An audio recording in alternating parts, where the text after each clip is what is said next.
नमस्कार दोस्तों, स्वागत है आपका स्टडी फॉर सिविल सर्विसेज में। वीडियो को पूरा देखिए। कोई भी आपका फीडबैक है, कोई सजेशन है, तुरंत वीडियो में कमेंट करके जरूर बताइए। अच्छा लगे तो वीडियो लाइक जरूर कर लीजिए और ऐसे वीडियो लगातार फ्री में पाने के लिए चैनल को तुरंत सब्सक्राइब कर लीजिए और बेल आइकन को जरूर टैप कर लीजिए ताकि आगे भी सारे वीडियो आपको मिलते रहे। यूट्यूब में फॉलो करते हैं तो प्लीज ये वाला फ्री टेलीग्राम चैनल जरूर ज्वाइन कर लीजिएगा। सारे नोटिफिकेशन, सारे अपडेट यहीं पे आते हैं, ध्यान रखिएगा। स्टडी फॉर सिविल सर्विसेज का कोई भी पेड ग्रुप अगर आपको ज्वाइन करना है तो सिर्फ 856480560660897523864455 यही नंबर है हमारे, सिर्फ जहां पे कॉल या व्हाट्सएप कर सकते हैं। इंस्टाग्राम पे हमारा पेज जरूर फॉलो कर लीजिएगा, studyforcivil.services है। ट्विटर पे हमको जरूर फॉलो कर लीजिएगा, @studyforcivils है। सारे क्वेश्चन अटेम्प्ट करिए और स्कोर अपना तुरंत कमेंट करके बताइए। आरपीसीएस के प्रीलिम्स एग्जामिनेशन के लिए, जो कि बहुत नज़दीक है, उम्मीद है कि आप निरंतर अभ्यास कर रहे होंगे। तैयारी करना ही पर्याप्त नहीं होता है, तैयारी को परखना ज़रूरी होता है। तो टेस्ट के माध्यम से आप उसे अच्छे तरीके से कर सकते हैं। और अगर आप चाहते हैं कि एक पूरा मार्गदर्शन आपको अंत समय में मिले जो कि आपका चयन सुनिश्चित कर सके, तो आप हमारा क्रैश कोर्स ज्वाइन कर सकते हैं, जो कि बीपीएससी के प्रीलिम्स के लिए स्पेशली चलाया जा रहा है। कम समय में एक अच्छी तैयारी आप उसके माध्यम से कर सकते हैं। तो आप चाहें तो उससे जुड़े और शुरू करते हैं इस टेस्ट को, जो कि 100 MCQs के साथ है। ये टेस्ट नंबर 7 है। करंट अफेयर के क्वेश्चन हम देखने वाले हैं, तो शुरू करते हैं। देखिए, टेस्ट हल करना चाहिए और टेस्ट हल करने के बाद उसे एनालाइज करना चाहिए। जब तक आप टेस्ट की एनालिसिस नहीं करते हैं, उसे एनालाइज नहीं करते हैं, तब तक आपको ये नहीं पता लगता है कि आप कहाँ पर कमज़ोर हैं, कहाँ पर आपसे ज़्यादा प्रश्न गलत हो रहे हैं और कमियाँ दूर नहीं होती। तो ये काम ज़रूर करना चाहिए। फिलहाल पहले क्वेश्चन को देखिए। इसमें कहा जा रहा है कि निम्नलिखित में से किस राज्य सरकार की ओर से, यहाँ आप देखें, राज्य के प्रत्येक जिले में 30 जनवरी 2022 से फरवरी 2022 तक स्पर्श कुष्ठ रोग जागरूकता अभियान चलाया गया। ये कौन से राज्य की सरकार थी, आपको ये बताना है। असम, बिहार, राजस्थान और मध्य प्रदेश। तो चूंकि आप बिहार का ही करंट अफेयर ज़्यादा तवज्जो देकर पढ़ेंगे तो बिहार इसमें करेक्ट आंसर होगा। बिहार की गवर्नमेंट ने ये काम किया है। इसके बाद आगे बढ़ते हैं। प्रश्न संख्या 2 को देखिए। प्रधानमंत्री नरेंद्र मोदी ने जनवरी 2022 में मेजर ध्यानचंद्र खेल यूनिवर्सिटी का शिलान्यास किया है। ठीक है, मेजर ध्यानचंद्र खेल यूनिवर्सिटी का शिलान्यास किया है। तो कहाँ पर किया है? ये मेरठ में किया गया है, पटना में किया गया है, जयपुर में या गांधीनगर में? तो ये वाला मेरठ में किया गया है। ठीक है, ये आवश्यक नहीं है कि इसमें हर बार आप बिहार वाले ही हिस्सों को चुनें। सावधानीपूर्वक, जहाँ जानकारी मतलब फैक्ट की आवश्यकता है तो फैक्ट एकदम परफेक्ट आपको पता होने चाहिए। मेरठ इसका करेक्ट आंसर है। इसके बाद थर्ड क्वेश्चन को देखते हैं। फरवरी 2022 की बात है। सरकार के द्वारा भारत सरकार के द्वारा पहली जल टैक्सी सेवा ये शुरू की गई है। अब आपको ये बताना है कि कौन से राज्य या केंद्र शासित प्रदेश में इसको स्टार्ट किया गया है। जम्मू कश्मीर, पुडुचेरी, महाराष्ट्र और केरल। करेक्ट आंसर इसमें महाराष्ट्र होगा। ठीक है, सी वाला ऑप्शन हम चुनते हैं। महाराष्ट्र देश में पहली बार वाटर टैक्सी सेवा को शुरू कर रहा है। ये मुंबई से लेकर नवी मुंबई तक का जो सफ़र है उसको करवाने में सक्षम होगी।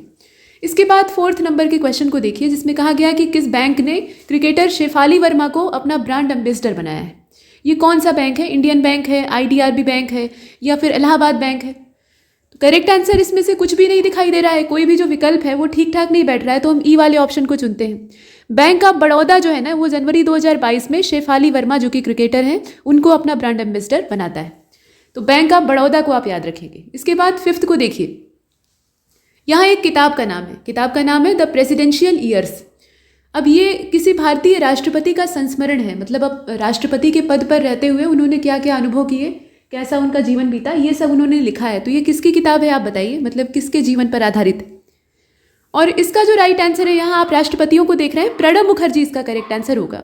अब आपसे पूछा जा रहा है कि हाल ही में IPS कला रामचंद्रन को, यहाँ आप नाम देख रहे हैं, कला रामचंद्रन को कहाँ की पहली महिला पुलिस आयुक्त नियुक्त किया गया है। ये कहाँ की बनी है आप बताएं? गुरुग्राम, नोएडा, गाजियाबाद और फरीदाबाद। तो इन्हें गुड़गांव का बनाया गया है। ठीक है, ये गुड़गांव की पहली महिला पुलिस आयुक्त बनी है, ये बड़ी बात है। और देखें आप 7th को। उर्दू भाषा के लिए साहित्य अकादमी पुरस्कार 2021 ये किसे मिला है, मतलब किसे ये सम्मान प्राप्त हुआ है? ये मलाश्री लाल को प्राप्त हुआ है, खयाल जी को प्राप्त हुआ है, या दया प्रकाश सिन्हा को, या नमिता गोखले को? करेक्ट आंसर इसका क्या होगा? चंद्रभान ख्याल। इनका नाम है चंद्रभान ख्याल और साहित्य अकादमी अवार्ड इन्हें उर्दू भाषा के लिए दिया गया है। तो इसमें से आप बी वाले ऑप्शन को सिलेक्ट करेंगे। इसके बाद 8वें नंबर के प्रश्न में पूछ लिया गया कि फरवरी 2022 की बात है। राज्यसभा में कानून मंत्री के अनुसार, राज्यसभा में कानून मंत्री के हिसाब से भारत में प्रति मिलियन लोगों पर कितने न्यायाधीश उपलब्ध हैं? ये इस बात को दर्शाता है कि न्याय की पहुंच लोगों तक कितनी है। तो 8th क्वेश्चन का करेक्ट आंसर क्या होना चाहिए? 21। और ये संख्या पर्याप्त नहीं है। ठीक है, ये संख्या पर्याप्त नहीं है और इसमें थोड़ा सा कम मार्जिन होना चाहिए। इसके बाद 9वें नंबर के प्रश्न को देखें। विद्युत मंत्रालय के हिसाब से भारत किस वर्ष कृषि में डीजल को नवीकरणीय ऊर्जा से परिवर्तित कर देगा? मतलब पहले किसान क्या करते हैं? डीजल का इस्तेमाल करते थे, अभी भी करते हैं। तो उन जीवाश्म ईंधनों की जगह पे हम नवीकरणीय ऊर्जा के किसी स्रोत को अपना लेंगे और ये हो जाएगा कौन से वर्ष तक, आप बताइए। विद्युत मंत्रालय का ये पूरा डाटा है। करेक्ट आंसर है 2024। ये ज़्यादा दूर नहीं है, 2023 चल रहा है, ठीक अगले ही साल। अगले वाले को आप देख रहे हैं, 10वें नंबर के क्वेश्चन में कई सारे स्टेटमेंट दिए हैं। तो कहा गया शांतिश्री धूलपुरी पंडित, अच्छा नाम है, तो इन्हें जवाहरलाल नेहरू विश्वविद्यालय की पहली महिला कुलपति नियुक्त किया गया है। और राजीव गांधी ग्रामीण भूमिहीन कृषि मजदूर न्याय योजना जो है, इसको छत्तीसगढ़ राज्य में शुरू किया गया है।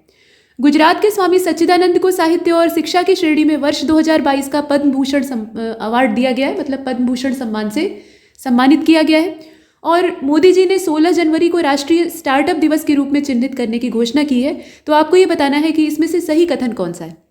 और 10वां प्रश्न आप अगर ध्यान से देखें तो ई वाले ऑप्शन को हम चुन लें, उसी में हमारी बुद्धिमानी है, क्योंकि जितने कथन दिए हैं वो सभी सही है। तो अब जब एक से ज़्यादा कोई चीज़ सही होती है तो इसमें जो ई वाला ऑप्शन है वो आपको काम देता है। ये सारे स्टेटमेंट सही है। अब ऐसा नहीं है कि एक क्वेश्चन में एक साथ आपको मिलेंगे। परीक्षा में हो सकता है कि एक जो स्टेटमेंट दिया है उससे एक प्रश्न बन जाए। इसके बाद 11वें नंबर के प्रश्न को आप देख रहे हैं। तो कहा जा रहा है कि अपर भद्रा परियोजना राष्ट्रीय दर्जा पाने वाली किस राज्य की पहली परियोजना है। ये कौन से राज्य की है आप बताइए। बिहार की है, कर्नाटक की है, कहाँ की है। तो नाम से आप देखें भद्रा परियोजना, इसमें ये साउथ का ही कोई राज्य मालूम होता है, तो इसमें से कर्नाटक हो जाएगा। कर्नाटक राज्य की ये परियोजना है। 12वें नंबर के प्रश्न को देखिए। अप्रैल 2021 से लेकर जनवरी 2022 का जो पूरा टाइम पीरियड था, उसके दौरान भारत ने कौन से देश से तेल सबसे ज़्यादा मंगाया है। मतलब किस देश से हम तेल आयात, वैसे तो तेल का आयात ही हम करते हैं, अपने यहाँ तेल तो होता नहीं है, मतलब पर्याप्त नहीं होता। तो अपनी ज़रूरतों को पूरा करने के लिए कहाँ से ज़्यादा आयात किया है वो बताइए। रूस से किया है, सऊदी अरब से किया है, या फिर अमेरिका से किया है। तो इसमें से आप देखें एक ऑप्शन और दिया है इन तीनों के अलावा, इराक। हमने इराक से सबसे ज़्यादा आयात किया है, तेल को हमने इराक से सबसे ज़्यादा मंगाया है। 13वें प्रश्न में पूछा गया कि लिविंग रूट ब्रिज जो है, मतलब जीवित जड़ों से बना हुआ पुल, ये मार्च 2022 में यूनेस्को ने इसको विश्व विरासत स्थलों की सूची में, मतलब जो अस्थायी सूची होती है उसमें शामिल किया है। स्थायी सूची में नहीं डाला है, अस्थायी सूची में शामिल किया है। अब आपको ये बताना है कि ये भारत के कौन से राज्य में है। पेड़ों की जड़ों से, जीवित जड़ों से, पेड़ को काटा नहीं गया है, उनकी जड़ों को आपस में गूंथ कर ये पुल का निर्माण किया गया। तो बताएं ये कौन सा राज्य है। और ये है आपका मेघालय, पूर्वोत्तर के राज्यों में मेघालय, यहाँ पर ये जीवित जड़ों वाला पुल पाया जाता है। और 14वें नंबर के प्रश्न में पूछ लिया गया कि मार्च 2022 में कई राज्यों ने निर्देशक विवेक अग्निहोत्री की कौन सी फिल्म को कर मुक्त घोषित किया है। तो टैक्स फ्री उस फिल्म को घोषित किया जाता है जिसमें कोई बढ़िया संदेश होता है, सोशल मैसेज होता है। तो इसमें आप देखें मोहम्मद एंड उर्वशी है, और द कश्मीर फाइल्स है, हेट स्टोरी है, ताशकंद फाइल्स है। बताएं इसमें से कौन सा होगा। ये है द कश्मीर फाइल्स, इसको कई राज्यों ने टैक्स फ्री किया। आगे बढ़ते हैं, प्रश्न संख्या 15 को देखते हैं। यहाँ कहा गया कि कौन सा देश ऐसा है जिसने कि एक सैन्य उपग्रह नूर 2 को लॉन्च किया है। उपग्रह का नाम क्या है, नूर 2 है, और ये एक तरह का मिलिट्री सैटेलाइट है। अब इसमें आप बताइए, तजाकिस्तान, सीरिया, इराक और सऊदी अरब। करेक्ट आंसर क्या होना चाहिए, देख कर बताएं। अब इसमें आप ध्यान से देखें तो कुछ भी नहीं ठीक दिखाई देता, तो हम ई वाले को ही चुन लेते हैं। असल में ये ईरान के द्वारा लॉन्च किया गया है, और ईरान शब्द ही नहीं है इसमें कहीं भी। इराक दिया है, ईरान नहीं दिया। अगर ईरान दिया रहता तो उसको हम चुनते। और ये इस प्रकार का, मतलब सैन्य उपग्रहों की श्रेणी में दूसरे प्रकार का उपग्रह है। वैसे भी आप देख रहे हैं नूर 2, मतलब ये इसका दूसरा संस्करण है। इसका मतलब है कि एक पहला वाला पहले ही लॉन्च हो चुका है। इसके बाद 16वें नंबर के प्रश्न को देख रहे हैं। किस अंतरिक्ष एजेंसी ने वर्ष 2031 तक अपने अंतर्राष्ट्रीय अंतरिक्ष स्टेशन को, यानी ISS जो होता है, इसको नष्ट करने की योजना बनाई है, क्योंकि वो काम का नहीं रहा। तो बताइए कौन सी अंतरिक्ष एजेंसी है, कौन सा देश है। और इसका जो राइट आंसर है वो इसमें डी हो जाएगा। इतना ज़्यादा पैसा बर्बाद करने का काम कौन करता है, अमेरिका करता है, जिसके पास बहुत ज़्यादा है। अपने यहाँ तो सब लोग जुगाड़ से काम करते हैं, कम संसाधन में बेहतर प्रदर्शन करते हैं। तो इसरो इस तरह की तोड़फोड़ नहीं करता है। फिलहाल डी वाला ऑप्शन परफेक्ट है। इसके बाद 17 नंबर का क्वेश्चन देखिए। कौन से शहर में 12 मार्च 2022 को स्टार्टअप कॉन्क्लेव को आयोजित किया गया था। ये स्टार्टअप कॉन्क्लेव जो है ये 12 मार्च 2022 को आयोजित हुआ था। तो डेट भी पूछी जा सकती है। फिलहाल आपसे वेन्यू पूछा जा रहा है। तो ये आरा शहर था, पटना था, गया था कि दरभंगा था। बिहार के ही सारे शहर हैं, और इसका जो करेक्ट आंसर है वो इसमें पटना हो जाएगा। बिहार की राजधानी पटना में इसको आयोजित किया गया था। तो बी वाले ऑप्शन को चुन लिया। 18वें नंबर के क्वेश्चन को देखिए। किस देश ने, या किस देश के पत्रकार हैं दमित्री मुतारेव। ये मुटारोव हैं असल में। तो इन्होंने यूक्रेन के शरणार्थियों को अपना 2021 का जो नोबेल शांति पुरस्कार पदक था वो दान कर दिया है। यूक्रेन के जो शरणार्थी हैं, जो कि युद्ध के शिकार बने हैं, तो उनको इन्होंने अपना पदक दान कर दिया है। और इनका नाम पूछा जा सकता है। कभी कभी उल्टा पूछते हैं, देश नहीं पूछ के, नागरिकता नहीं पूछ के नाम पूछते हैं, तो आपको पता होना चाहिए। अच्छा, अब इसमें बताइए, तो करेक्ट आंसर इस 18वें क्वेश्चन का क्या होगा? इसका राइट आंसर होगा रूस। ठीक है, ये रशिया के हैं और इसलिए चर्चा में। रूस से ही युद्ध चल रहा है यूक्रेन का, और ये रूस के ही पत्रकार हैं। तो पत्रकार निष्पक्ष होता है, निष्पक्षता इनकी झलक रही है। इसके बाद 19वें नंबर के प्रश्न को आप देखें। आईपीएल का 15वां सीजन जो है, उसके टाइटल प्रायोजक कंपनी की हैसियत से कौन सी है? मतलब इसका टाइटल प्रायोजक कौन है आपसे पूछा गया। तो विवो है, रिलायंस है, टाटा है या फिर मिंत्रा है? राइट आंसर क्या होगा? टाटा समूह। टाटा समूह जो है वो इसके लिए प्रायोजक कंपनी का काम कर रहे हैं। इसके बाद 20वें नंबर के प्रश्न को देखें। इसमें कहा गया कि भारतीय प्रौद्योगिकी संस्थान के द्वारा पोर्टेबल वेंटिलेटर जीवन लाइट विकसित किया गया। अब बताइए कि ये कौन से प्रौद्योगिकी संस्थान यानी आईआईटी के द्वारा डेवलप किया गया है? तो करेक्ट आंसर क्या होना चाहिए इसका? ये आईआईटी हैदराबाद के द्वारा विकसित किया गया है। तो सी वाले ऑप्शन को चुन लें। आगे बढ़ते हैं। प्रश्न संख्या 21 को देखिए। अंतर्राष्ट्रीय निशानेबाजी खेल महासंघ के द्वारा काहिरा में आयोजित किया गया जो विश्व कप 2022 था, उसमें भारत कितने पदकों के साथ पदक तालिका में शीर्ष पर रहा था? कितने पदक भारत ने जीते थे? ये निशानेबाजी वाला चैंपियनशिप थी। तो इसमें आप देखें, और करेक्ट आंसर क्या होगा? 7 पदक जीते थे भारत ने, 7 मेडल्स, और उसमें भी 4 स्वर्ण थे, 2 रजत थे और 1 कांस्य था। पहले स्थान पर भारत था। इसके बाद 22वें नंबर के प्रश्न को देखें। राज्य सरकार कौन सी है जिसने कि छुआछूत को मिटाने के लिए विनय समरस्य योजना को शुरू करने की घोषणा की है? ये वाली पॉलिसी किसने घोषित की है? कौन सी गवर्नमेंट है? तो ये कर्नाटका की गवर्नमेंट है। इसमें जो ए वाला ऑप्शन है उसको हम चुनेंगे। आगे बढ़ते हैं। 23वें प्रश्न में आपसे पूछा जा रहा है कि 4 से लेकर 13 मार्च 2022 तक आयोजित हुए अंतर्राष्ट्रीय पैरालंपिक समिति ने किस देश के एथलीटों को 2022 का जो बीजिंग शीतकालीन पैरालंपिक है उसमें भाग लेने पर प्रतिबंध लगा दिया था? मतलब इन्हें बैन कर दिया था कि आप उसमें हिस्सा नहीं ले सकते हैं। ये पैरालंपिक प्रतियोगिता थी। तो बेलारूस यहाँ के खिलाड़ियों को, मतलब एथलीटों को, फ्रांस के एथलीटों को, रूस के या फिर कनाडा के? तो करेक्ट आंसर इसमें क्या होगा? ई वाला, क्योंकि इसमें से कुछ भी नहीं है। असल बात यह है कि अंतर्राष्ट्रीय पैरालंपिक समिति, जिसे कि आप आईपीसी कहते हैं, यूक्रेन के साथ युद्ध हो रहा है, तो इस वजह से बीजिंग 2022 का जो शीतकालीन पैरालंपिक है उसके लिए रूसी पैरालंपिक समिति और राष्ट्रीय पैरालंपिक समिति बेलारूस, इन दोनों के एथलीटों पर प्रतिबंध लगा दिया था। तो इसमें 2 ऑप्शन जो है वो सही होते हैं, रशिया और बेलारूस। तो हम ई वाले को चुनते हैं, मोर देन 1 वाला। आगे बढ़ते हैं। प्रश्न संख्या 24 को देखते हैं। कौन सी एक एयरलाइन कंपनी है जो कि सौर ईंधन का इस्तेमाल करने वाली दुनिया की पहली एयरलाइन बनने की योजना बना रही है? मतलब सोलर ईंधन के द्वारा वो अपना संचालन करेगी। तो ये बड़ी बात है। अब इसमें आप बताइए, तो करेक्ट आंसर इसका क्या होना चाहिए? इसका होगा स्विस एयरलाइन, स्विट्जरलैंड की ये है। यहाँ आप देख रहे हैं, तो ए वाले ऑप्शन, माफ कीजिए, बी वाले ऑप्शन को चुनेंगे जो कि इसका सही उत्तर है। आगे बढ़ते हैं। प्रश्न संख्या 25। हाल ही में ग्रामों में भूमि स्वामित्व की स्थिति को ट्रैक करने हेतु मानचित्र लागू करने वाला देश का पहला राज्य बन गया है। ये कौन सा राज्य है? तो ये बिहार राज्य है। आपने कई बार करंट अफेयर में पढ़ा होगा, इसमें संदेह की बात नहीं। तो हमने बिहार को चुन लिया। आगे बढ़ते हैं।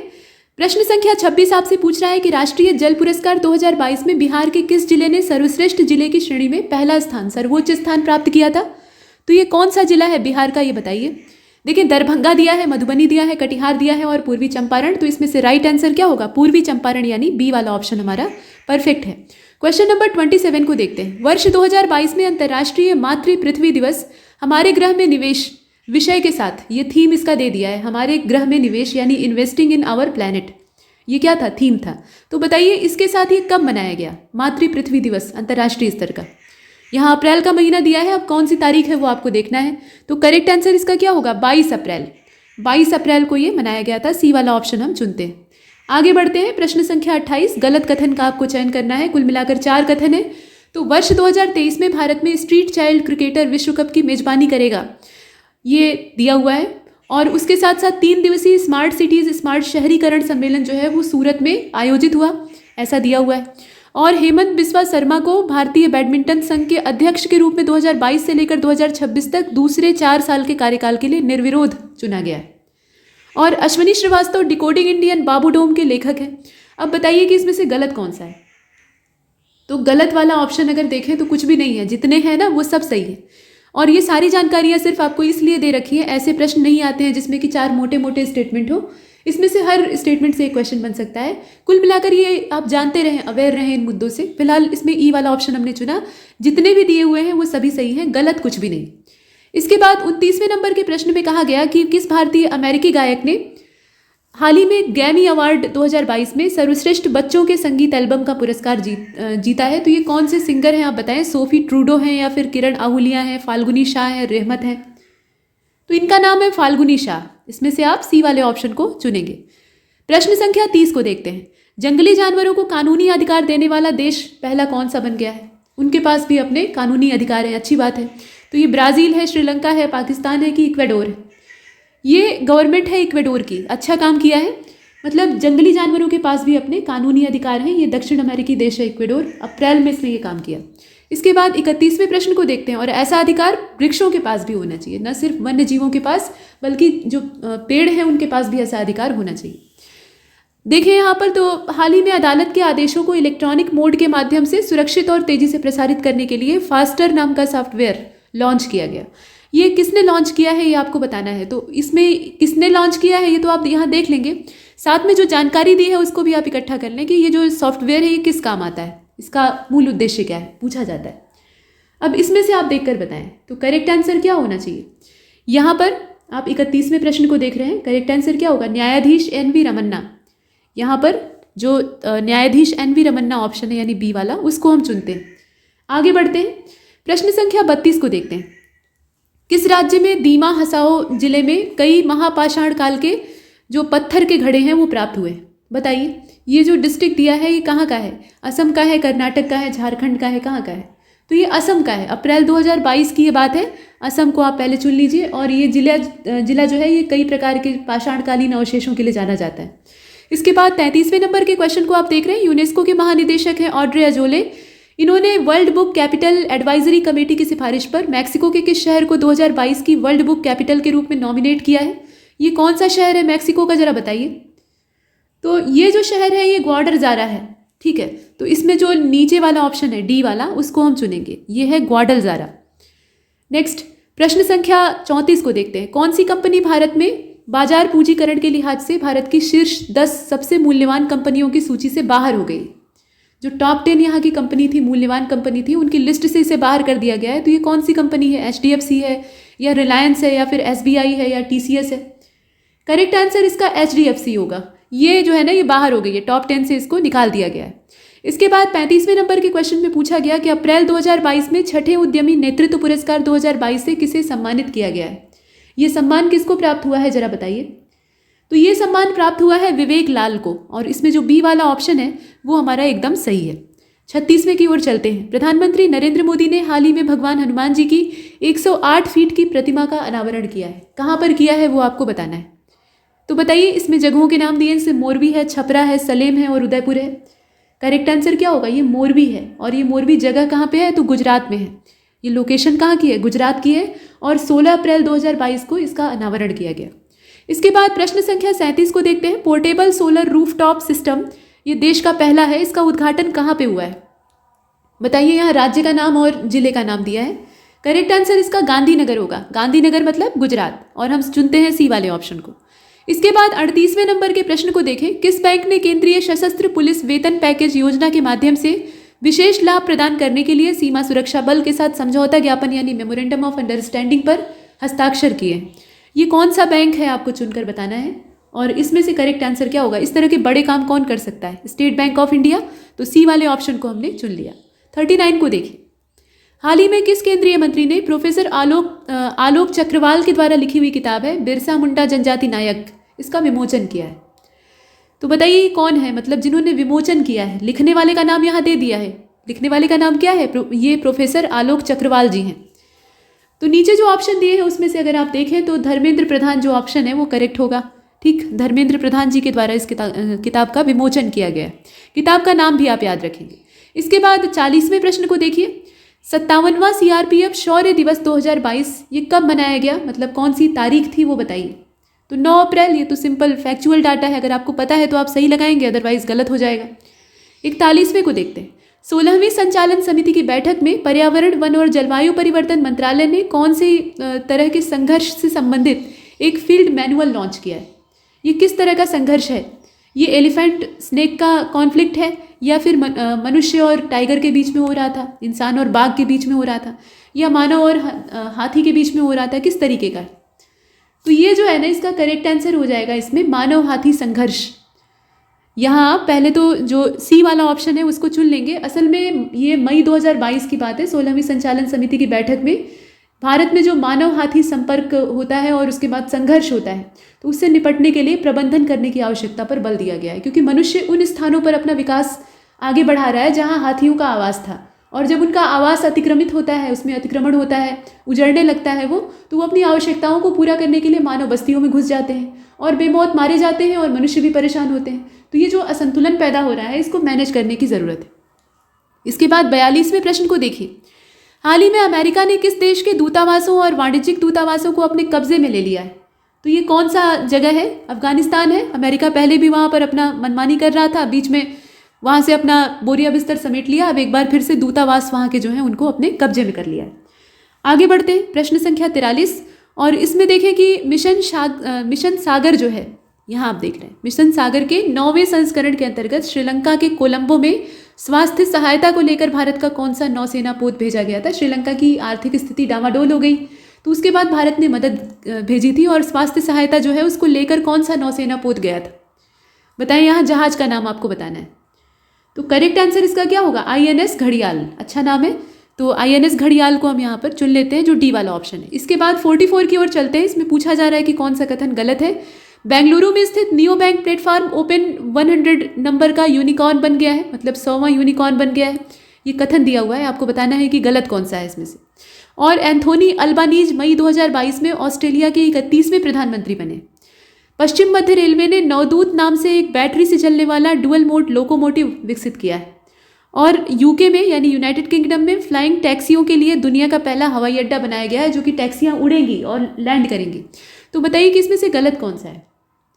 तो करेक्ट आंसर इसमें ई ही होना चाहिए, क्योंकि जितने स्टेटमेंट दिए हैं वो सभी सही हैं। ये सारे के सारे सही हैं, तो हम कहेंगे कि उपर्युक्त में से कोई नहीं गलत है, ये कहेंगे। इसके बाद 45 को देखते हैं। बिहार के कौन से जिले में वहाँ के अधिकारियों के द्वारा मखाने को बढ़ावा देने के लिए प्रयासों को लोक प्रशासन में उत्कृष्टता हेतु प्रधानमंत्री पुरस्कार 2021 से सम्मानित किया गया है? मखाना जो है वो एक तरह की फसल होती है, फॉक्स नट इसको कहा जाता है, और ये पानी में होता है, तो ये उपवास वगैरह में सेवन किया जाता है, तो इसके उत्पादन को बढ़ावा देने का काम। अब बताइए इसमें से कौन सा ऑप्शन करेक्ट होगा? तो करेक्ट आंसर इसमें दरभंगा हो जाएगा। ठीक है, बी वाले ऑप्शन को चुना, दरभंगा। इसके बाद 46 को देखते हैं। मई 2022 में सुपर कंप्यूटिंग मिशन जो है अपना राष्ट्रीय स्तर का, उसमें किस संस्थान ने परम पोरुल नाम का एक सुपर कंप्यूटर उसको इनोग्रेट किया है, यानी उसका उद्घाटन किया है? ये कौन सा संस्थान है? NIT पटना है, तिरुचिरापल्ली है, भुवनेश्वर है कि अगरतला है? तो ये तिरुचिरापल्ली NIT है, ठीक है, नेशनल इंस्टीट्यूट ऑफ टेक्नोलॉजी, और ये जगह कौन सी है? तिरुचिरापल्ली। तो ए वाले ऑप्शन को चुनते हैं। और 47वें प्रश्न को देखते हैं, जो कि हमारा इंतजार कर रहा है। इसमें कहा गया कि भारत का कौन सा पड़ोसी देश ऐसा है जो कि अंतर्राष्ट्रीय सौर गठबंधन फ्रेमवर्क समझौते पर हस्ताक्षर करने वाला इस संगठन का 105वां सदस्य बन गया है? ये पड़ोसी है हमारा, और कौन सा पड़ोसी है आपको बताना है। तो ये हमारा निकटतम पड़ोसी है नेपाल। ठीक, तो डी वाले ऑप्शन को हमने चुना, इसमें से नेपाल को।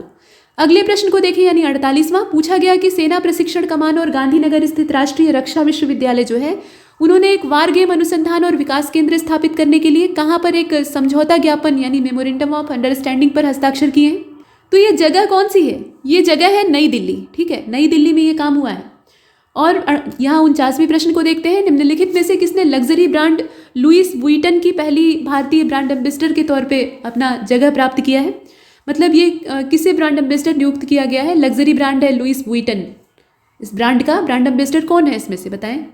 तो दीपिका पादुकोण है। ठीक है, इसमें आप ऑप्शन कौन सा चुनेंगे? सी वाले विकल्प को चुनेंगे। इसके बाद 50वें को देखते हैं। जून 2022 में किस देश ने 2028 में निरंतर बिजली प्राप्त करने के लिए अंतरिक्ष में एक सौर ऊर्जा संयंत्र को शुरू करने की योजना पर प्रस्ताव रखा है, या योजना का प्रस्ताव रखा है? तो आप बताएं कि ये देश कौन सा है? ये देश चीन है। चीन इस तरह का काम आजकल कर रहा है, तो डी वाले ऑप्शन को चुन लिया। इसके बाद 51वें नंबर के प्रश्न को देखें। अपना सूर्य चीन ने बना रखा है, अब उसके बाद सौर ऊर्जा संयंत्र शुरू करने की योजना है। तो 8वां अंतर्राष्ट्रीय योग दिवस मनाया गया 21 जून 2022 को। यह भी हाल फिलहाल की बात है, यानी ज़्यादा पुरानी नहीं है। तो इस वर्ष का थीम क्या था? मतलब इस वर्ष का जो योग दिवस का थीम था वो क्या था? सद्भाव और शांति के लिए योग, मानवता के लिए योग, या फिर हृदय के लिए योग, या फिर स्वास्थ्य के लिए? बताइए। तो मानवता के लिए योग। बाकी जितने भी टॉपिक हैं वो घिस चुके हैं, तो अभी योगा फॉर ह्यूमैनिटी वाला जो ऑप्शन है उसको हम चुनते हैं, मानवता के लिए। इसके बाद 52वें नंबर के प्रश्न को देखें। भारतीय शास्त्रीय संगीत के सूफियाना घराने से ताल्लुक रखने वाले भजन सोपोरी का हाल में देहांत हो गया। बताएं कि ये कौन सा बाजा बजाते थे। तो करेक्ट आंसर इसका कौन सा होगा? संतूर। संतूर बजाते थे, संतूर वादक थे। तो इसमें से हम चुनते हैं, कौन से ऑप्शन को चुनेंगे? इसका जो सी वाला ऑप्शन है उसको चुनेंगे, संतूर। इसके बाद 53वें नंबर के प्रश्न को देखते हैं, जिसमें कहा जा रहा है कि गृह मंत्री अमित शाह जी ने राष्ट्रीय साइबर फोरेंसिक प्रयोगशाला का शुभारंभ किया। कहाँ पर किया वो आपको बताना है। और इसका जो राइट आंसर है वो इसमें ई होना चाहिए, क्योंकि इसमें से कुछ भी ठीक दिखाई नहीं देता है। असल में हैदराबाद में केंद्रीय फोरेंसिक विज्ञान प्रयोगशाला जो है उसके परिसर में राष्ट्रीय साइबर फोरेंसिक प्रयोगशाला का शुभारंभ किया गया, और ये बात है मई 2022 की। इसके बाद 54वें नंबर के क्वेश्चन को देखिए। खेलो इंडिया यूथ गेम्स 2021 में कुल 2 पदक के साथ पदक तालिका में किस राज्य ने 28वां स्थान प्राप्त किया है? तो ये जो अंतिम रैंक है ये बिहार की है, ठीक है। बिहार राज्य ने ये 28वां स्थान प्राप्त किया है। इसके बाद आगे बढ़ते हैं, प्रश्न संख्या 55 को देखें। अग्निपथ योजना का अनावरण ये किया गया, और ये किससे संबंधित है? तो ये रक्षा से संबंधित है। अग्निपथ योजना जो है उसका संबंध किससे है? रक्षा से है, अग्निवीरों की भर्ती से है, जो कि अच्छे खासे बवाल की जड़ बनी हुई है। आगे बढ़ते हैं, प्रश्न संख्या 56। एशिया में 2022 ग्लोबल स्टार्टअप इकोसिस्टम रैंकिंग में भारत का कौन सा राज्य टॉप पोजीशन पे है? शीर्ष स्थान किसको प्राप्त हुआ है, जरा बताइए। तो करेक्ट आंसर क्या होगा? केरल। केरल को इसमें पहला स्थान या टॉप रैंक जो है वो प्राप्त हुई है, तो ऊपर ही दिया है और इसको चुन लेंगे। 57वें नंबर के प्रश्न को देखिएगा। फोर्ब्स पत्रिका जो है इसके द्वारा जारी फोर्ब्स 30 अंडर 30 एशिया लिस्ट जो है 2022 की, उसका ये 7th एडिशन है, जिसमें कि एक देश टॉप पोजीशन पे है। तो आपको बताना है कि वो शीर्ष स्थान किस देश ने प्राप्त किया है। ये फोर्ब्स मैगजीन के द्वारा जारी हुई लिस्ट है। तो बताएं देश कौन सा है? करेक्ट आंसर इसका क्या होगा? भारत होगा, और इसीलिए चर्चा में भी है। नहीं तो दूसरा देश अगर रहे तो हम इतनी इसको गहराई से चर्चा नहीं करते। भारत पहले स्थान पे है, और उसके बाद सिंगापुर है, फिर जापान है, फिर ऑस्ट्रेलिया है, फिर इंडोनेशिया है, फिर चीन का स्थान है, इस तरीके से। इसके बाद 58वें नंबर के प्रश्न को देखिएगा। पहली 3 दिवसीय मिनी डिफेंस एक्सपो 2022 ये कहाँ पर आयोजित की गई? इसका आयोजन हुआ था जुलाई 2022 में, और किस जगह पे हुआ था वो आपको बताना है। ये 3 दिन तक चली है। तो 58 नंबर का क्वेश्चन आपको बता रहा है कि इसमें से आप ई वाले को चुन लीजिए।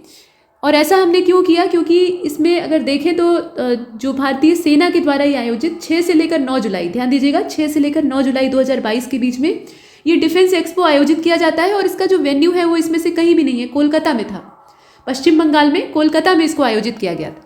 इसके बाद क्वेश्चन नंबर 59 को देखते हैं। सही कथन का आपको चयन करना है। तो केरल ने देश में पहली ऑन्कोलॉजी प्रयोगशाला का उद्घाटन किया है, और सुरक्षा मित्र परियोजना एक वाहन निगरानी प्रणाली है जिसे कि केरल राज्य के द्वारा शुरू किया गया है।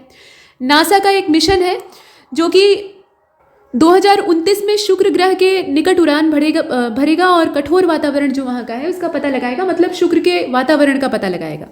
और प्रधानमंत्री मुद्रा योजना के तहत कौशल केंद्र का उद्घाटन किया गया है नोएडा में।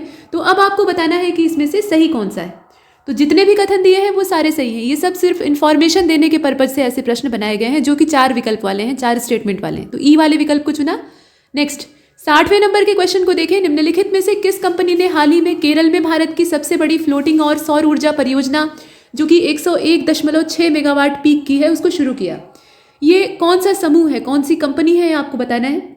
और 60वां प्रश्न जो है इसका करेक्ट आंसर क्या होना चाहिए? ये टाटा पावर सोलर सिस्टम है, ठीक है, टाटा ग्रुप का है। तो इसमें से हम बी वाले ऑप्शन को चुन लेते हैं। इसके बाद 61वां प्रश्न आपसे पूछ रहा है कि जून 2022 में 26वीं सिंधु दर्शन यात्रा जो है इसका उद्घाटन जोशी मठ के भद्रिका आश्रम से जगत गुरु शंकराचार्य श्री 1008 वासुदेव जी के द्वारा किया गया, वासुदेव नंद जी के द्वारा किया गया।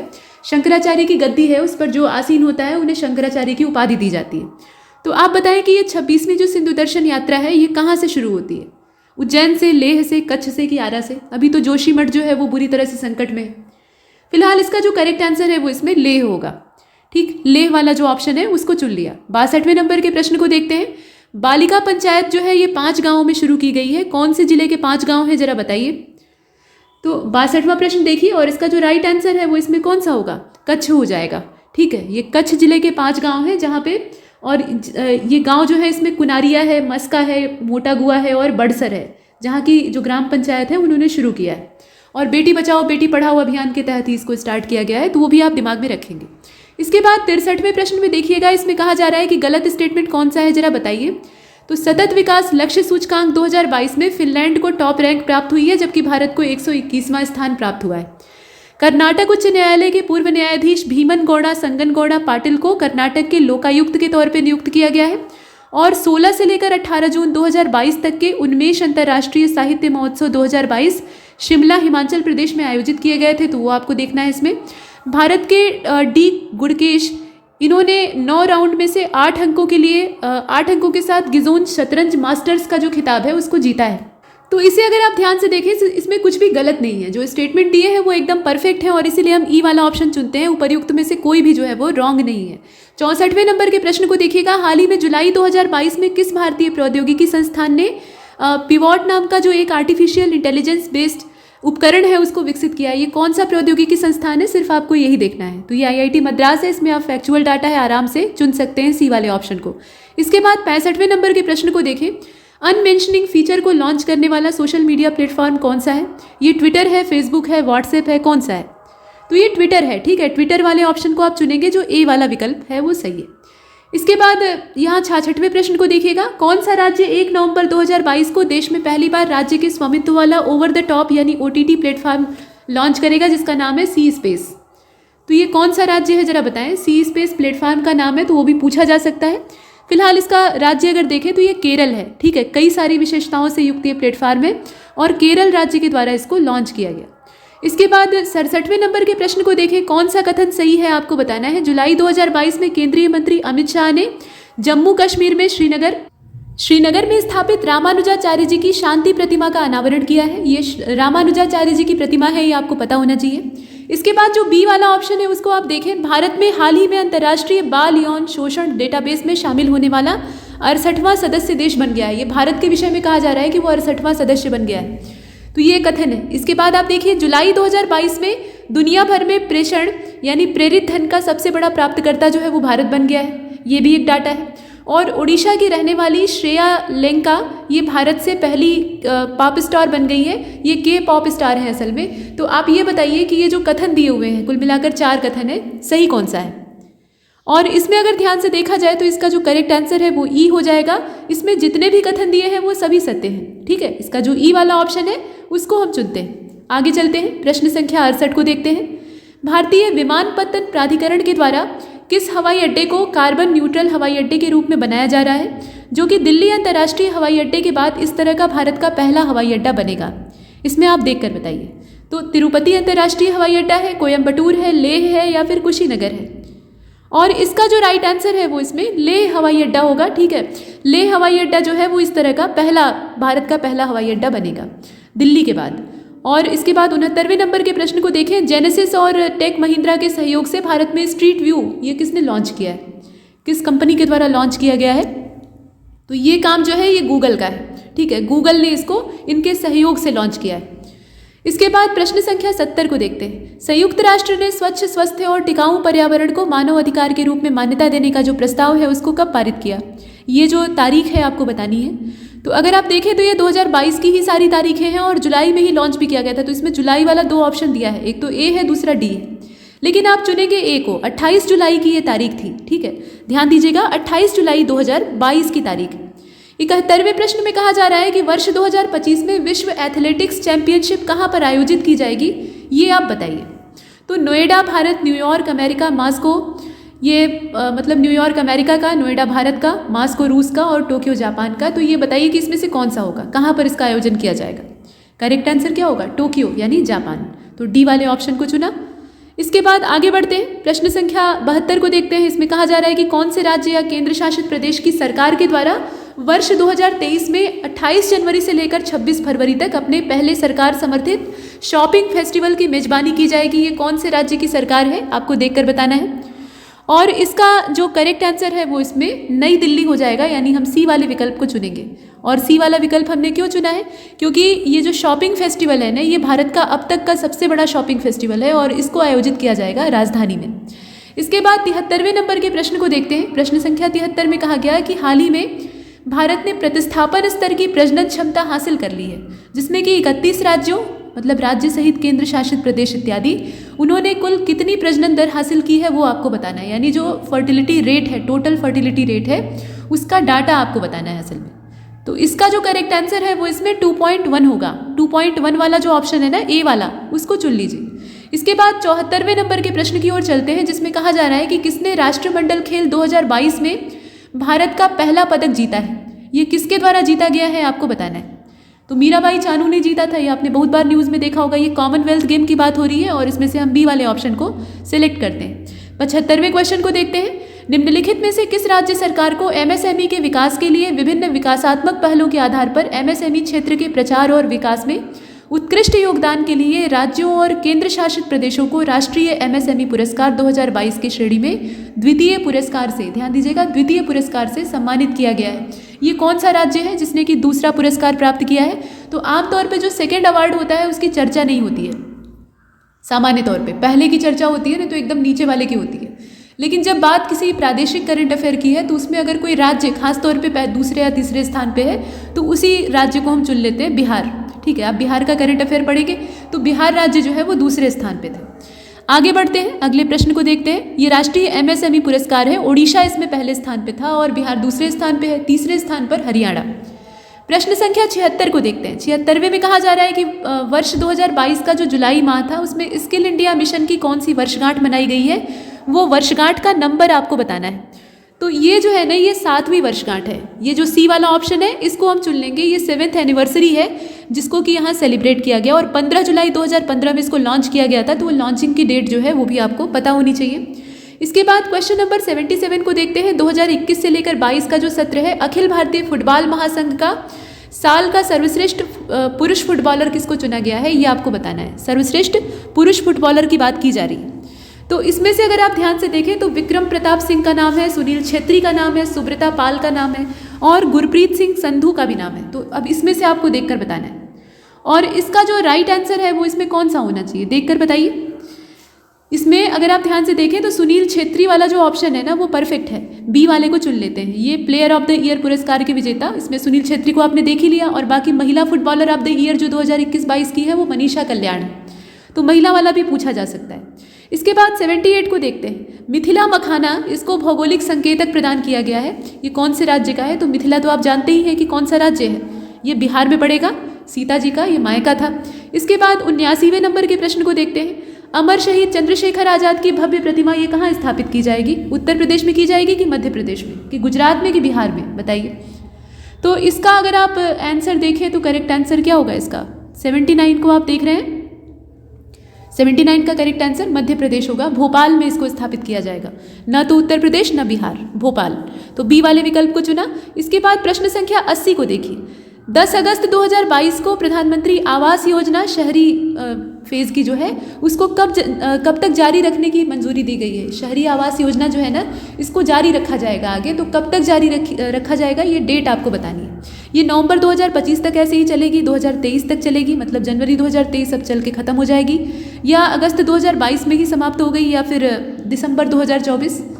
तो दिसंबर 2024, ठीक है, यहाँ तक इसे और बढ़ाने की योजना चली है। तो इसमें डी वाले ऑप्शन को हम चुनते हैं। इसके बाद 81 नंबर के प्रश्न को देखिए। ज्योतिरादित्य सिंधिया ने मुंबई से अहमदाबाद के लिए आकाशा एयर की पहली उड़ान को हरी झंडी दिखाई है। तो आकाशा एयर के संस्थापक कौन है ये आपको बताना है।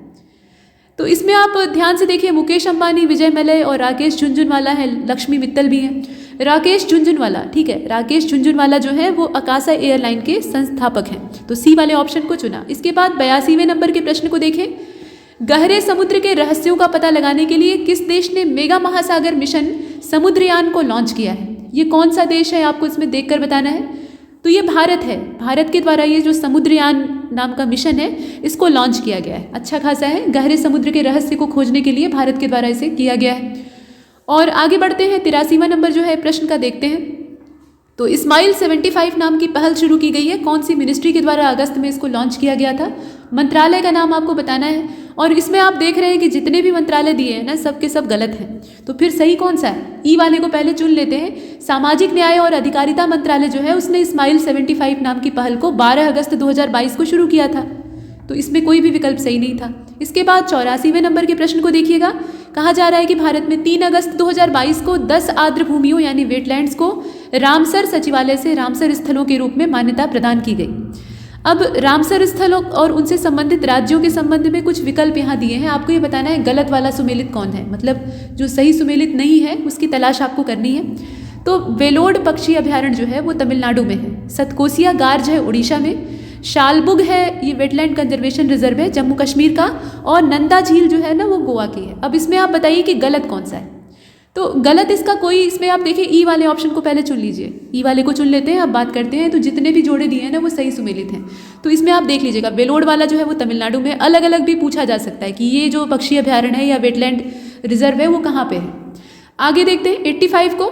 क्वेश्चन नंबर 85 में कहा जा रहा है कि लंगत सिंह कॉलेज जो है ये 106 साल पुरानी खगोलीय वेधशाला यहाँ की जो है, आपसे ये पूछा गया है कि किस राज्य का ये कॉलेज है, लंगत सिंह कॉलेज, जहाँ पे 106 साल पुरानी खगोलीय वेधशाला को यूनेस्को की विश्व धरोहर वेधशालाओं की सूची में जोड़ा गया है। ये आपको बताना है राज्य कौन सा है। तो इसमें से करेक्ट आंसर कौन सा होगा, बिहार होगा। बिहार के मुजफ्फरपुर का है ये लंगत सिंह कॉलेज। अगस्त 2022 में इसे जो धरोहर वेधशालाएं हैं उनकी लिस्ट में जोड़ा गया है यूनेस्को की, और 106 साल पुरानी वेधशाला। तो इसमें से हम करेक्ट आंसर किसको चुनेंगे, ए वाले को चुनेंगे। इसके बाद क्वेश्चन नंबर 86 को देखते हैं। भारत के स्वच्छ वायु शिखर सम्मेलन 2022 का जो चौथा संस्करण है उसको कहाँ आयोजित किया गया था। तो ये चौथा संस्करण आपने 1000 बार देखा होगा, बेंगलोर में आयोजित किया गया था। इसका लोकेशन कहाँ पे है, बेंगलोर में है। इसमें इस तरह के फैक्चुअल क्वेश्चन जो है ना, इसमें अगर पता रहे तो आप सीधे लगा देंगे, अदरवाइज गलत हो जाएगा। इसके बाद क्वेश्चन नंबर 87 को देखते हैं। महाराष्ट्र सरकार ने किस खेल को आधिकारिक दर्जा प्रदान किया है, कबड्डी, खो खो, लंबी कूद और दही हांडी। तो महाराष्ट्र में दही हांडी वाला जो दही हांडी को फोड़ने के लिए गोविंदा बनते हैं लोग, पिरामिड बनाते हैं, तो वो काफ़ी चलन में है, वहाँ से देखा देखी अन्य राज्यों में भी है। तो ये दही हांडी वाला जो फेस्टिवल है इसको यहाँ पर घोषित किया गया है, आधिकारिक दर्जा प्रदान किया गया है। इसके बाद प्रश्न संख्या 88 को देखते हैं। Indian film festival of Melbourne, ये जो अवार्ड 2022 है इसका 13वां संस्करण, इसमें कौन सी फिल्म को सर्वश्रेष्ठ फिल्म का अवार्ड दिया गया है, फिल्म का नाम आपको बताना है। और इसका जो राइट आंसर है वो है 83 को सर्वश्रेष्ठ अवार्ड दिया गया है, ये नाम आप ध्यान रखिएगा। इसके बाद 89 नंबर का प्रश्न आप देख रहे हैं। किस राज्य के मुख्यमंत्री ने अपने राज्य में देश के सबसे बड़े रबर बांध और एक स्टील पुल का उद्घाटन किया है। स्टील का पुल है उसका उद्घाटन किया है और एक रबर के डैम का उद्घाटन किया है। तो ये थोड़े से अनोखे जो करंट अफेयर हैं वो पूछे जाते हैं। अब इसमें जो राइट आंसर है वो बिहार होगा। नीतीश कुमार जी के द्वारा ये सितंबर में उद्घाटन किया गया। विष्णुपद मंदिर जो है बिहार का, फल्गु नदी के तट पे, वहाँ पे देश का सबसे बड़ा रबर डैम और स्टील पुल जो है उसका उद्घाटन किया गया।